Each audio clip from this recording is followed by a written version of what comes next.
এখন শুনবেন স্থানীয় বাংলা সংবাদ। আসসালামু আলাইকুম। সন্ধে 7টা, বাংলাদেশ বেতার, রাজশাহী। স্থানীয় সংবাদ পড়ছি গোলাম মর্তুজা হেনা। রাকসু নির্বাচনের আজ প্রচারণা শুরু হয় জুম্মার নামাজ শেষে। কেন্দ্রীয় জামে মসজিদে হাজারো শিক্ষার্থী নামাজ শেষে প্রচারণায় অংশ নেন। এতে প্রার্থীরাও একে অন্যের সাথে কুশল বিনিময় এবং কোলাকুলি করে সৌহার্দ্য বজায় রেখেছেন। নামাজের পর জমজমাট প্রচারণা দেখা যায় কেন্দ্রীয় মসজিদ প্রাঙ্গণে। এদিকে সকালে সড়ক দুর্ঘটনায় বিশ্ববিদ্যালয়ের মার্কেটিং বিভাগের শিক্ষক অধ্যাপক শিব শঙ্কর রায় মারা যাওয়ায় গভীর শোক প্রকাশ করেছেন উপাচার্য ও রাকসু নির্বাচনের প্রার্থীরা।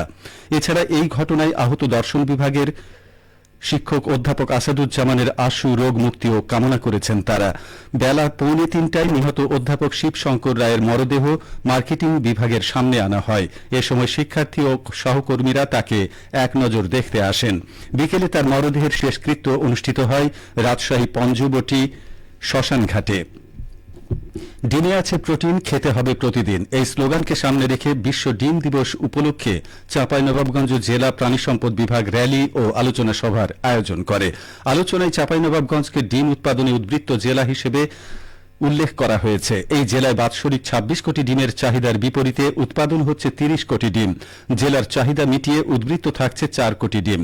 উদ্বৃত্ত ডিম অন্য জেলায় বাজারজাত করছেন ডিম উৎপাদনকারীরা। জেলা প্রাণী সম্পদ কর্মকর্তা ডাক্তার গোলাম মোস্তফা এই তথ্য জানান। সকালে জেলা প্রাণী সম্পদ কর্মকর্তার সম্মেলন কক্ষে অনুষ্ঠিত আলোচনা সভায় অন্যদের মধ্যে বক্তব্য রাখেন জেলা কৃত্রিম প্রজনন কেন্দ্রের উপপরিচালক ডাক্তার ইমরান আলী প্রামাণিক, শিবগঞ্জ উপজেলা প্রাণী সম্পদ কর্মকর্তা শাহাদাত হোসেন, সদর উপজেলা প্রাণী সম্পদ কর্মকর্তা ডাক্তার শারমিন আক্তার। এর আগে একটি বর্ণাঢ্য র্যালি বের করা হয়।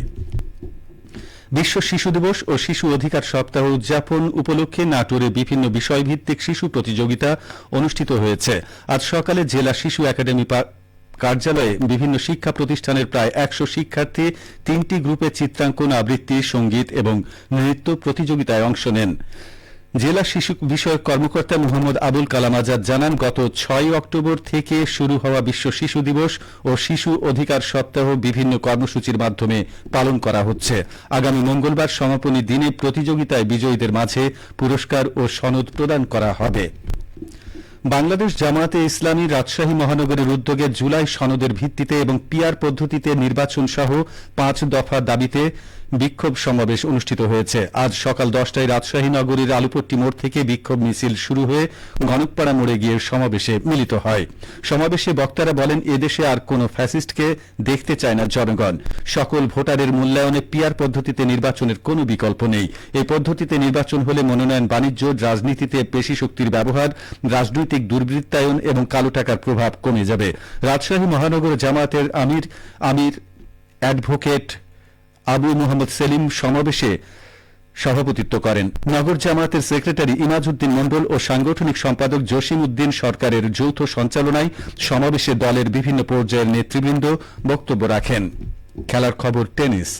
আইটিএফ অনূর্ধ্ব 18 টেনিস টুর্নামেন্টের বালক এককের ফাইনালে টপ সিড 1 থাইল্যান্ডের নাপাত পাটানালের থাপানকে সরাসরি 2-0 সেটে পরাজিত করে ইতিহাস গড়লেন বাংলাদেশের জারিফ আবরার। এর আগে বাংলাদেশের কোন খেলোয়াড় আইটিএফ এর টুর্নামেন্টে চ্যাম্পিয়ন হওয়ার গৌরব অর্জন করেনি। আজ সকালে রাজশাহী টেনিস কমপ্লেক্সে আইটিএফ অনূর্ধ্ব 18 টেনিস টুর্নামেন্টের বালক একক ও বালিকা এককের 2টি ফাইনাল খেলা অনুষ্ঠিত হয়। 2 নম্বর কোর্টে বাংলাদেশের জারিফ আবরার থাইল্যান্ডের নাপাত পাটানালের থাপানকে পরাজিত করে চ্যাম্পিয়ন হয়। অন্যদিকে বালিকাদের ফাইনালে মালদ্বীপের টপ সিড 2 আরা আসাল আজিমকে হারিয়ে চ্যাম্পিয়ন হওয়ার গৌরব অর্জন করেন চীনের জিজি ইয়ান। খেলা শেষে পুরস্কার বিতরণী অনুষ্ঠানে প্রধান অতিথি ছিলেন রাজশাহী বিভাগীয় কমিশনার খন্দকার আজিম আহমেদ এনডিসি।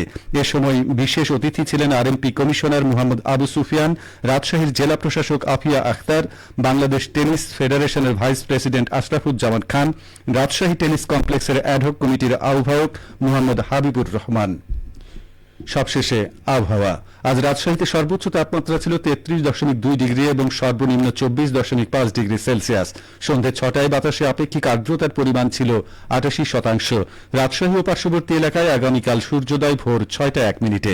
সংবাদ শেষ হলো। আমাদের পরবর্তী স্থানীয় সংবাদ প্রচারিত হবে আগামীকাল সকাল 8টা 10 মিনিটে।